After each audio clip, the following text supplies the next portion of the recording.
Good morning, everyone. Thank you for attending the investor presentation today. The format of today's meeting will be an update on our business plan and our key milestones, together with explanations for the reasons on our resolutions and our upcoming general meeting, and then we'll open the floor for our Q&A session. So there is a Q&A box on this session down at the bottom of your screen. So please put your questions in there anytime during the meeting. At the end of the presentation, we will then address those questions.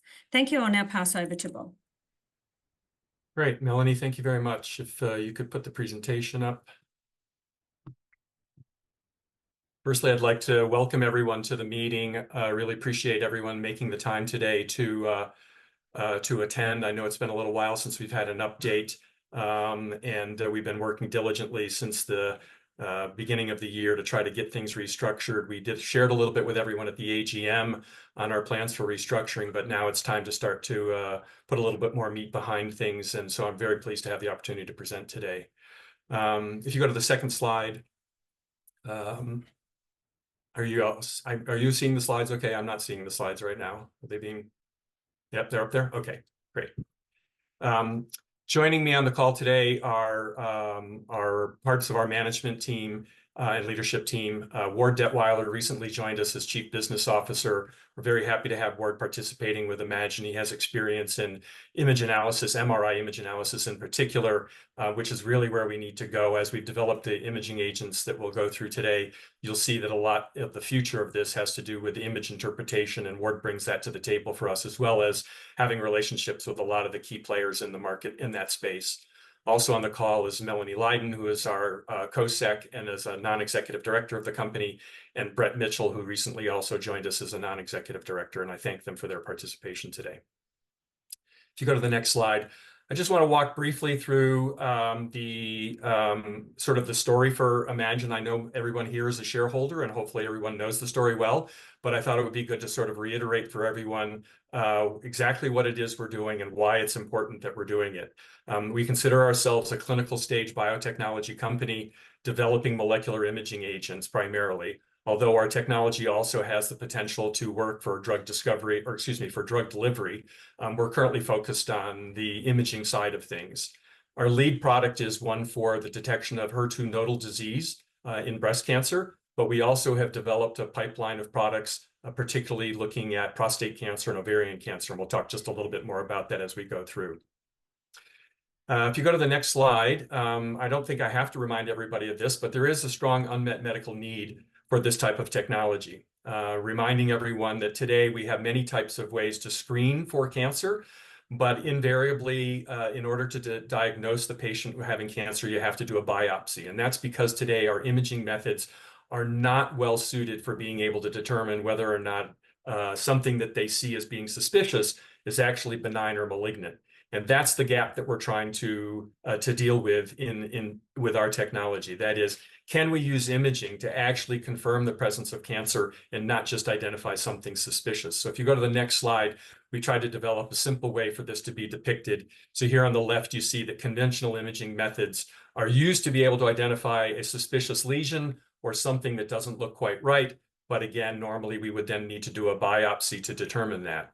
With our technology, we changed that from being able to use imaging not only to detect something suspicious by size and shape, but also the presence of our imaging agent determines whether or not, in fact, there is cancer that's there.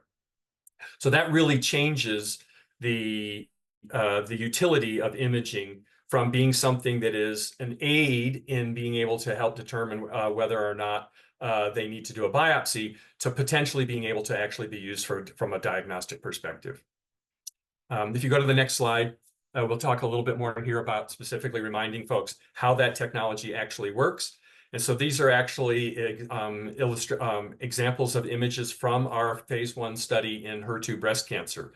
So the way our technology works is that our particles have a specific targeting molecule on them that targets a particular type of cancer. And when our particles bind to those cancer cells, it changes the way an MRI image looks. And so you see the picture on the left where there are 2 nodes in the breast from a patient that had HER2 breast cancer. The picture on the left is before we gave a dose of our imaging agent.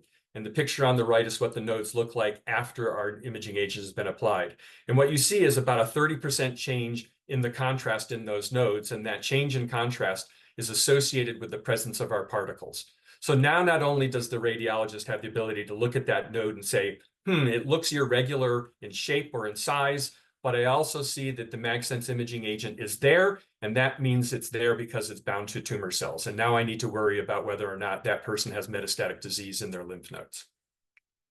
So if you go to the next slide, talk a little bit more about the technology in general, not the specific case of breast cancer, but in general, why do we think that this technology has a place in the marketplace, right? So it can be used with conventional MRI. So we're not inventing a new way of detection. We're simply augmenting the way MRI can work. We know it is safe because, in fact, we have long history in humans with the use of iron oxide particles for various applications, including the treatment of anemia. And we know then that the technology itself can be used for a variety of different types of cancer. So it's not, we've always said in the past, we're not a one-trick pony where we only have a breast cancer detection agent. We've got a platform through our particles by which we can use it to image a variety of different types of cancer. So our business model has really been develop the first imaging agent as the proof of principle, develop the pipeline of products, and demonstrate that we're actually doing something new for the medical community. That is, we're changing the way MRI can be used to detect cancer. In the next slide, it talks a little bit about then where are we then from the development perspective. Shareholders should remember that at the end of last year, we completed our phase 1 study for HER2 breast cancer. This is a phase 1 study done in Australia at 4 different institutions in Australia. We collected data on 13 different patients where we had dosed, where we had taken images prior to dosing the patient and images after dosing the patient. And then we did a formal radiological review with an independent set of radiologists to confirm that, in fact, those images that we see were interpretable more so than just if they had done an ultrasound, for example. So we actually have clinical data on our first imaging agent and now need to continue to advance the technology further towards commercialization. Not being satisfied, if you go to the next slide, please, not being satisfied with having just that HER2 breast cancer, as we began to work our way through the clinical phase for that first product, we realized, in fact, we needed to start to demonstrate the platform's capability. And so we've developed imaging agents for prostate cancer and ovarian cancer. They're not as far along from a development perspective as the HER2. They have not been into the clinic yet, but they're ready to do the remaining studies necessary to get into the clinic. But all of this takes money. And so we've held off on continuing to advance those until we see that, in fact, we've got traction and we can start to move those programs forward as well. But ultimately, what we've demonstrated here is, in fact, we've got 1 product in the clinic for HER2, and we have 2 more products that are ready to go should funding be available.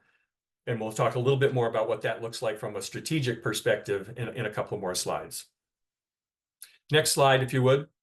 I'd like to really address why, in fact, we think that this technology really has a place out there. I mentioned earlier a little bit about that, but I'd like to spend a little bit more time just talking about that right now. So one of the things that's important to understand is that there is, in fact, a very strong rationale for MRI imaging agents. There's over 50,000 MRI imaging machines around the world. There's about 5 times as many MRI machines in the world as there are PET imaging systems, for example.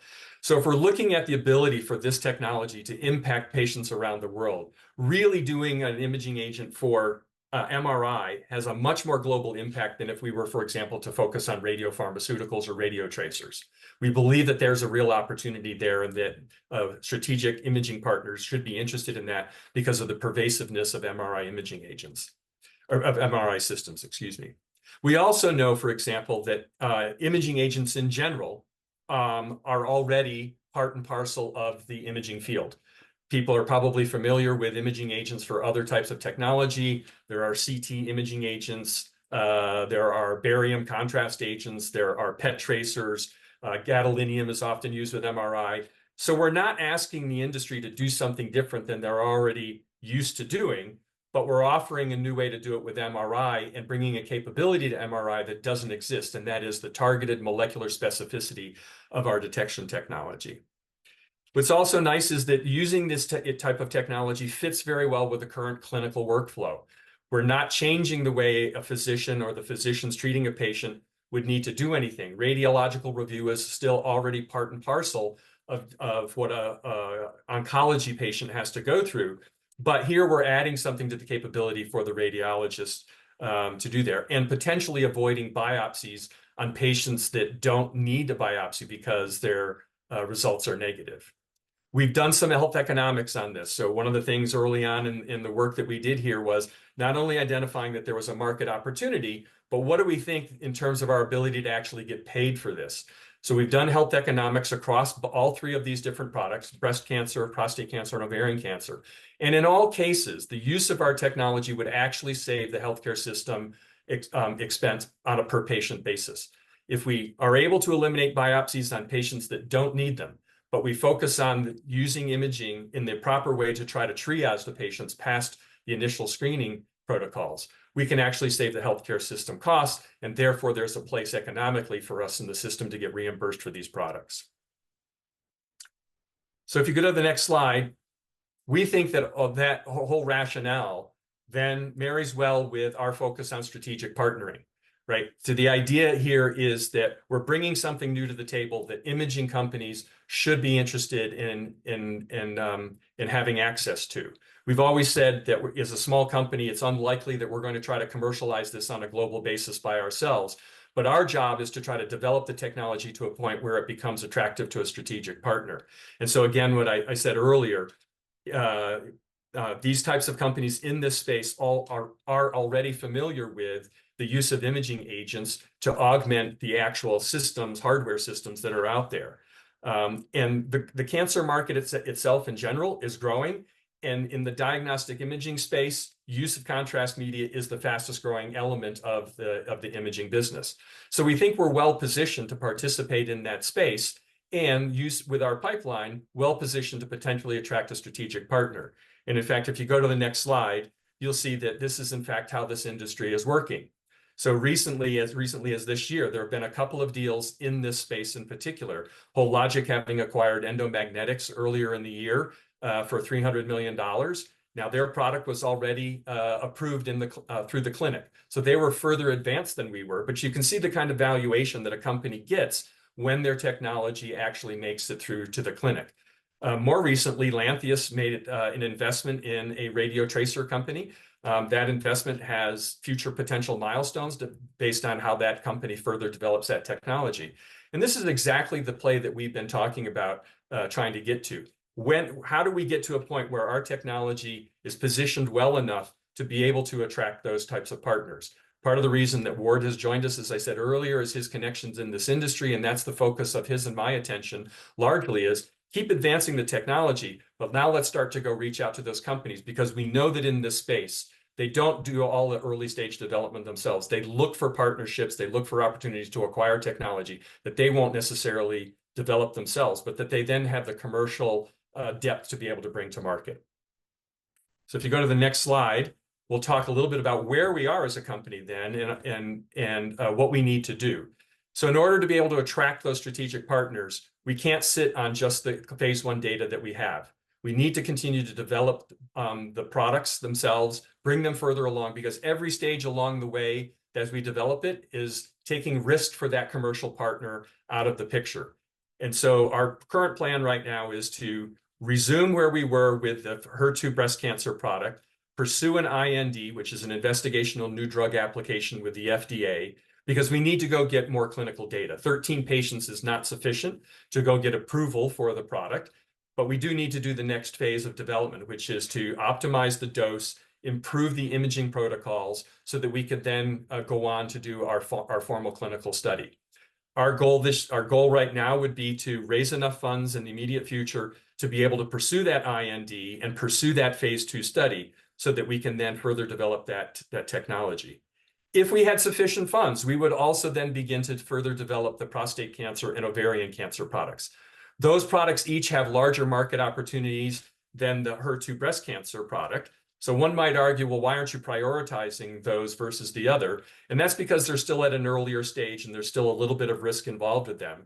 And so we want to continue to develop the product that's furthest along. There is an attractive market opportunity for it, But clearly, there's an opportunity for those other products that's large, and we would like to invest in continuing to develop those. Ideally, we could find ourselves within the next 24 months with having 3 products in the clinic if we actually had the funds to be able to do that. And so that's really the path to growth and value for our shareholders, is being able to fund these clinical developments for the pipeline of products that we have. We're not going to do any new R&D. We're not going to try to invent anything new. We're going to leverage what we've done up until now to try to advance the products in a meaningful way that would go attract the commercial partners. So if you go to the last slide, we talk a little bit now about sort of what's the current status then and what are our priorities. So over the last 6 months, we've significantly reduced our operating costs. We shared that in the annual general meeting in May, and we've completed effectively the restructuring of the organization. We've cut everything down to where we're sort of minimally, I should say, in terms of employees and G&A costs, et cetera. What's the bare minimum necessary to be compliant with ASX and ASIC and be able to actually just run the company? We realized at the early part of the year that the next phase of our business, everything that was on that previous slide, we can do with outside consultants and advisors. We don't need to have an employee base to be able to do that. So by cutting back our R&D and operational activities, we're able to now focus the money that we have on external R&D to try to advance those products. And that gives us some control and levers over the spend that we have, right? So the idea here is that we spend, pay as you go, so to speak, as opposed to including infrastructural costs. We don't have any rent any longer. So we're operating now really with the minimum organization necessary to continue to advance the technology using outside services that we can have available to us. Key for us, as I said, is to resume the development of that MagSense imaging agent technology, primarily focused on the HER2. If we don't continue to advance that, we really are not really providing any value to shareholders, just sitting here as an organization without further developing that. We can continue to develop some intellectual property while we're doing the R&D work, the outside R&D work, but really our focus has to be on using those outside resources to try to advance so that we can get to a meaningful set of milestones like an IND and the phase 2 data. In the meantime, we'll also focus on that strategic partnering activity. We have significant outreach programs to try to now get in front of folks that we think are attractive in that marketplace. We have a list of all of the companies that are in both contrast media as well as the MRI hardware side of things. And our job is to now get in front of them with the data that we have and try to make sure that we can attract someone to either make an investment in the company or partner with us to continue to try to advance the technology. So today, I would say the primary focus for the company has been, for the last 6 months, restructure the company in a way to reduce the cost. And now the question is, how do we fund the company adequately to continue to advance in those places where we can bring value by advancing the clinical stage development of our pipeline? And with that, we'll go ahead and begin sort of question and answers session. I think primarily I'd like to sort of get out of the way, if you will, some questions that might be on top of mind of shareholders related to the upcoming EGM next week. And so if folks have questions that they'd like to submit, as Melanie indicated at the beginning, go ahead and submit those, and then she'll help moderate questions that come in. But in the meantime, I'd like to just address the resolutions that are part of next week's meeting, because I think it's important for shareholders to understand the implications of what it is we're asking them to vote on. So sort of generically, one question might be, why was it necessary to restructure the Mercer financing facility? That's what resolution 1 in next week's meeting is all about. And really, there's 2 parts to that restructuring that were important, both for Imagion as well as for our financing partner. One was the ability to push out the maturity date. So the Mercer has agreed to extend the maturity date on the original notes. That effectively gives the company more time to establish financial stability before that debt becomes due. The second part of the restructuring was to reset the conversion price to be more in line with current market conditions. And by doing so, we create the opportunity for that debt to be converted into equity and the debt, therefore, to be taken off the table if our share price continues to is able to appreciate. So it's important for the company to be able to restructure that note to terms that push the maturity date out and give the lender the ability to convert, because both of those are in the favor of the company. If shareholders don't approve resolution number 1, we are at risk then of potentially not being able to raise external funds otherwise, and high risk that the company would potentially go insolvent at that point in time, because it really limits our ability to raise capital. These resolutions 2 and 3 for next week are also related to Mercer and related to issuing new shares to Mercer. And the question might be, so why was that necessary? As part of the original conditions of our facility with Mercer, there was a condition associated with a suspension of trading. Because we had a suspension of trading during the month of April and May, we were in breach of our agreement with them. This resolutions 2 and 3 allow us to address and have Mercer waive their rights to redemption based on that breach of the contract. So this really provides for the company to be able to compensate Mercer for the suspension of trading that we had without Mercer taking action against us as provided by the original agreement. If we don't approve items 2 and 3, resolutions 2 and 3, really what that means then is that the ability to provide those shares to Mercer will impact our placement capacity under listing rule 7.1. And there again, it will impact our ability to raise capital on a go-forward basis. So we're asking our shareholders to support resolutions 1, 2, and 3 to help us continue to work with Mercer, who continues to be supportive of the company, but make sure that we're now in a position to work with them such that terms of maturity dates and conversion for them allow the company to continue and go raise additional capital. Because again, we've always said, we don't want to fund this through debt. We really want to use the Mercer agreement to be able to supplement and support the company when needed, but it's not the means by which we want to fund the company. And then the last 2 resolutions of next week's meeting relate to performance rights for directors. Those were being asked for shareholder support because, in fact, historically we've been paying our directors at below market rates, and we felt that we've had questions in the past about why aren't directors have more equity stake in the company and in alignment with shareholders. So we created an opportunity here for directors to we'll continue to pay, but our salaries for non-executive directors will be at below market rates, but we'll incentivize them to continue to be invested in the future of the company. And those performance rights are really related to, will only be realized when the share price or market cap targets are achieved. So the idea here is that directors are directly incentivized in the same way that shareholders would end up achieving value, because that equity compensation really is tied to share price and market cap performance. There were a couple of other questions that came in prior to the meeting, so I'd like to try to go through those quickly as well.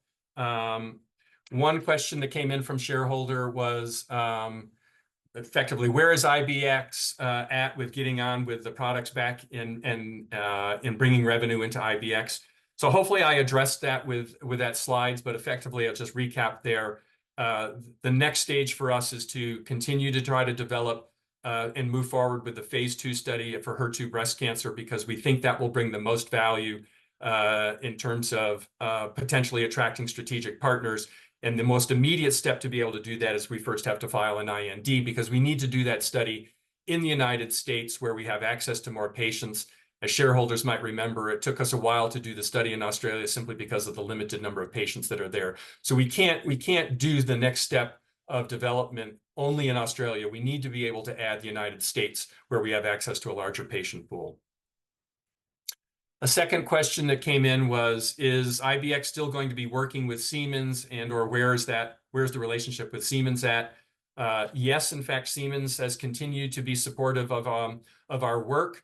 as soon as we resume the IND process and start to work towards the phase 2 study, we expect to be able to continue to bring Siemens in on that. We have a collaboration agreement with them that extends into the United States. And so we continue to expect that they will participate and help us as we move that study forward. And then a third question that came in was, Imagion's website indicates that the nanoparticle operations are temporarily suspended. Does this mean you suspended work on MagSense technology, and/or will this impact advancement into phase 2 studies for the HER2 nanoparticles? Yes, we have suspended nanoparticle manufacturing because we've eliminated our manufacturing operational facility. We are in the process of working with 2 separate companies that have interest in licensing that technology to be able to make the nanoparticles, and we expect to be able to consummate one of those relationships probably in the next month or so, and they will then restart making nanoparticles. We are not reliant on them for us to continue to proceed. We already have a CRO that we can work with that knows how to make our particles, that could continue to supply us for the phase 2 study. We've in fact already built all of the particles that we need for that phase 2 study. They are sitting in inventory, waiting to be used by a CRO that will then go ahead and finish making the material for us for that phase 2 study. So at present, the game plan continues to be, we can proceed with the IND and with the phase 2 study because we have material already made. But in concert with that, we are working with 1 or 2 other vendors who may then wish to take over manufacturing nanoparticles for our third-party R&D customers. That does not take away anything from us for our ability to continue to develop the MagSense technology. So we see effectively by partnering with somebody in the research markets to make nanoparticles, we eliminated the cost of manufacturing operations for ourselves, but don't lose anything with our ability to continue to move forward. And I think that was the 3 questions that we had in advance of the meeting. So Melanie, if there's been other questions that have come in, I'd like to go ahead and open that up. Sure. We've got a couple of questions that have come in. The first one is, and just sticking to that nanoparticles topic, which you may have already answered, why did we stop producing the nanoparticles, seeing as this was IBX's only form of income, with cash being what we now have, we have none, and we cannot seem to raise? Yeah, so the cost effectively of maintaining the organizational structure to make nanoparticles was in excess of the revenue that we were creating at this time. The whole idea all along was that we would supplement our own need for nanoparticles by selling to third parties, such as New Phase that we had, and we recorded revenue for them as well as another customer last year and early half of this year. But that revenue did not sufficiently offset the cost to manufacture. So it was always a bit of added revenue to the company, but actually was not a standalone business. As we looked at having to reduce our costs in the first half of this year, we realized that in fact we couldn't continue effectively to pour good money after bad, so to speak, and keep our operations in place because we just couldn't afford both the manufacturing facility and the personnel because we weren't generating enough revenue. Some of those customers could, down the road, generate more revenue, but they were slow in being developed, and it was very clear that we were not going to be able to generate enough revenue in 2024 and 2025 to offset the continued expense of doing that. So that's why we did that. We said temporarily because we allowed ourselves the opportunity to potentially revisit that down the road. But in the meantime, have now identified, as I just said, 2 external vendors that are interested to pick that up. Those relationships will allow us to receive revenue from them, so we will get a royalty on sales. We'll do a technology transfer. They will service the customer, but we'll continue to get revenue from them on royalties of their sales. None of that impacts our ability to make particles for ourselves for our own imaging agent technology. All we would have licensed out then is the revenue associated with third-party particle generation. Thanks, Bob. Another question, how does the board intend to drive value for investors? Some investors from 2 to 3 years ago are down up to 98% on their initial investment. Yeah, so again, I go back to that slide that where the value inflection points have to, I think, come in are related to it continuing to advance in the clinical development of our products. We would have expected a little bit more appreciation for the fact that we have clinical data. If you look at companies that are either drug companies or radiopharmaceutical companies, having clinical data is a meaningful value add for the company. And we're now a company that actually has clinical data, and we have a pipeline of products right behind it that work in the same way. So I think really we have to continue on that path. We're not going to go generate third-party R&D revenue by nanoparticle production. The most value add that we can generate for the company is to continue to develop the imaging agents that we have and demonstrate that, in fact, they have a place in the marketplace. Thank you. Another one, it took 20 months for IND for phase 2 in progress. How to speed it up? So I would say effectively at the beginning of 2024, we suspended the process towards the IND because of limitations of funding.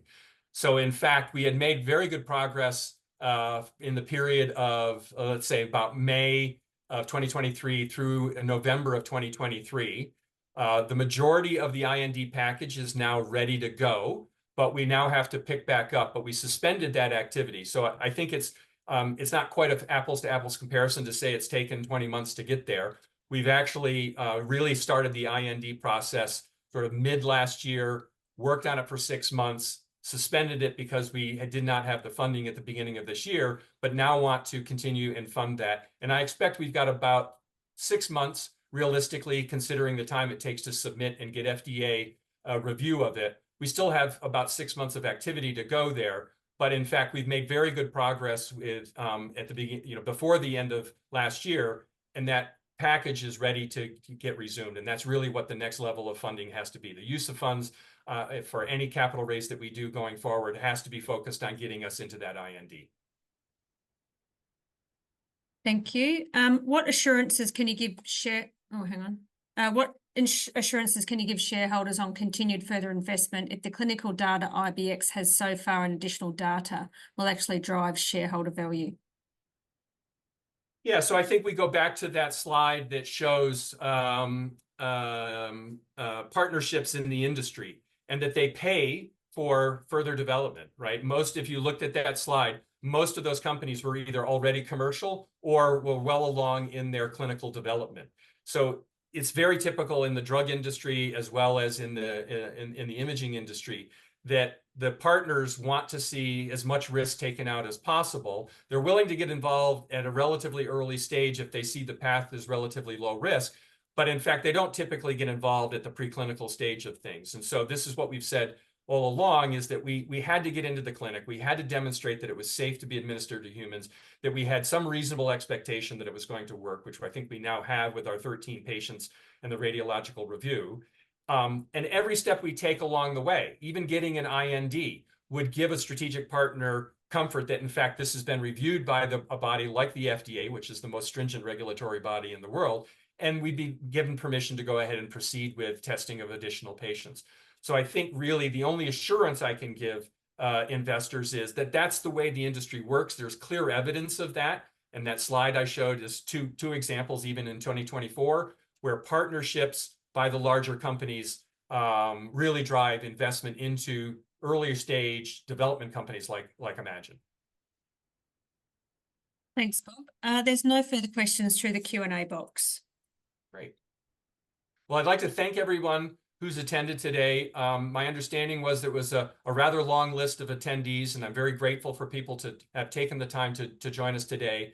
I really want to assure everybody that we are really trying to focus exclusively on what use of funds can we have that will really drive shareholder value, minimize our operating costs. We've done, I think, a tremendous job over the last 6 months of really paring things back to the bare essentials necessary to have a compliant company, but still be in a position to try to advance the technology. And we'll use those funds judiciously on a pay-as-you-go basis to fund those activities we really think can bring shareholder value.